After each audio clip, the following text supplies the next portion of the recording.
Students, today we will learn about osmosis and diffusion in a very simple way. तो diffusion का मतलब क्या होता है? देखो, एक दो एरिया लिया है मैंने। इस एरिया में आपको पार्टिकल्स ज़्यादा दिख रहे हैं और इस रीजन में आपको पार्टिकल्स का कॉन्सेंट्रेशन कम दिख रहा है। तो डिफ्यूजन में क्या होता है, जिस रीजन में कॉन्सेंट्रेशन पार्टिकल्स का ज़्यादा होता है वहाँ से लो कॉन्सेंट्रेशन में चीज़ें मूव करती हैं। मतलब diffusion is the movement of particles from higher concentration to lower concentration. मतलब हाई कॉन्सेंट्रेशन से पार्टिकल यहाँ पे लो कॉन्सेंट्रेशन में मूव करेंगे, फिर वो चाहे वाटर के मॉलिक्यूल्स हो, सॉल्ट हो, गैसेस हो, कोई भी हो, उसमें हमेशा आपको डिफ्यूजन मिलेगी। डिफ्यूजन में कोई मेम्ब्रेन रिक्वायर्ड नहीं होती है। जैसे परफ्यूम को अगर मैं स्प्रे करूँ रूम में तो वो एक जगह से पूरे रूम में स्प्रेड हो जाएगा। क्यों? क्योंकि मैंने जब स्प्रे किया तो वहाँ पे पार्टिकल्स का कॉन्सेंट्रेशन ज़्यादा था, फिर धीमे धीमे वो पूरे रूम में फैल गया क्योंकि रूम में पार्टिकल्स का कॉन्सेंट्रेशन कम था। तो हाई कॉन्सेंट्रेशन से चीज़ें मूव कर रही हैं कहाँ पे? लो कॉन्सेंट्रेशन में। तो उसे हम क्या बोलेंगे? डिफ्यूजन। डिफ्यूजन में कोई भी मेम्ब्रेन रिक्वायर्ड नहीं होती है। सिमिलरली अगर हम ऑस्मोसिस को देखें, अगर इसके बीच में मैं कोई मेम्ब्रेन बना दूँ, सेमी परमिएबल मेम्ब्रेन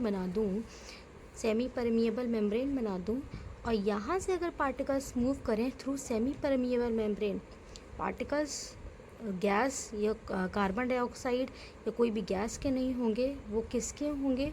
यहाँ पे आपके मॉलिक्यूल्स होंगे, वो भी वाटर के। ठीक है, तो सेमी परमिएबल मेम्ब्रेन से हाई कॉन्सेंट्रेशन से लो कॉन्सेंट्रेशन अगर वाटर के मॉलिक्यूल्स मूव कर रहे हैं तो उसको आप क्या बोलोगे? Osmosis. So osmosis is the movement of water molecules from high concentration to low concentration through semi permeable membrane. अगर हम देखें ऑस्मोसिस के टाइप्स होते हैं, there are two types of osmosis, endo osmosis and the other is exo osmosis. Endo osmosis, आपको नाम से पता चल रहा है एंडो मतलब कोई चीज़ अंदर आ रही है। एंडो ऑस्मोसिस तो जब वाटर सेल के अंदर एंटर करेगा तो आप बोलोगे इसे एंडो ऑस्मोसिस। एक्सो, नाम से समझ आ रहा है एक्सटर्नल, कोई चीज़ बाहर जा रही है।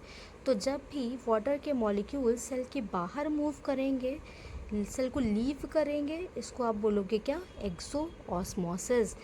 ये याद रखिएगा, ऑस्मोसिस में हमेशा वाटर का मूवमेंट होगा हाई से लो, और यहाँ पे सेमी परमिएबल मेम्ब्रेन रिक्वायर्ड है। डिफ्यूजन में ऐसी कोई मेम्ब्रेन रिक्वायर्ड नहीं है और यहाँ पे किसका मूवमेंट हो रहा है? Movement of particles. मतलब यहाँ पे गैसेस का, सॉल्ट्स का और आपके सॉल्वेंट का, सभी चीज़ का मूवमेंट हो सकता है और यहाँ पे कोई मेम्ब्रेन रिक्वायर्ड नहीं है। तो अगर हम देखें डिफ्यूजन में पार्टिकल्स का मूवमेंट होगा, ऑस्मोसिस का सिर्फ वाटर मॉलिक्यूल्स का मूवमेंट होगा। डिफ्यूजन में कोई भी मेम्ब्रेन रिक्वायर्ड नहीं है, जबकि ऑस्मोसिस में आपकी सेमी परमिएबल मेम्ब्रेन रिक्वायर्ड होगी। आई होप आपको डिफ्यूजन एंड ऑस्मोसिस का कॉन्सेप्ट समझ आया होगा। अगर समझ में आया है तो कमेंट करें, अगर नहीं समझ में आया है तो वीडियो के नीचे कमेंट करें कि नहीं, नो, तो मैं इसे और इजी वे में समझाने की कोशिश करूँगी। सो मिलते हैं नेक्स्ट वीडियो में।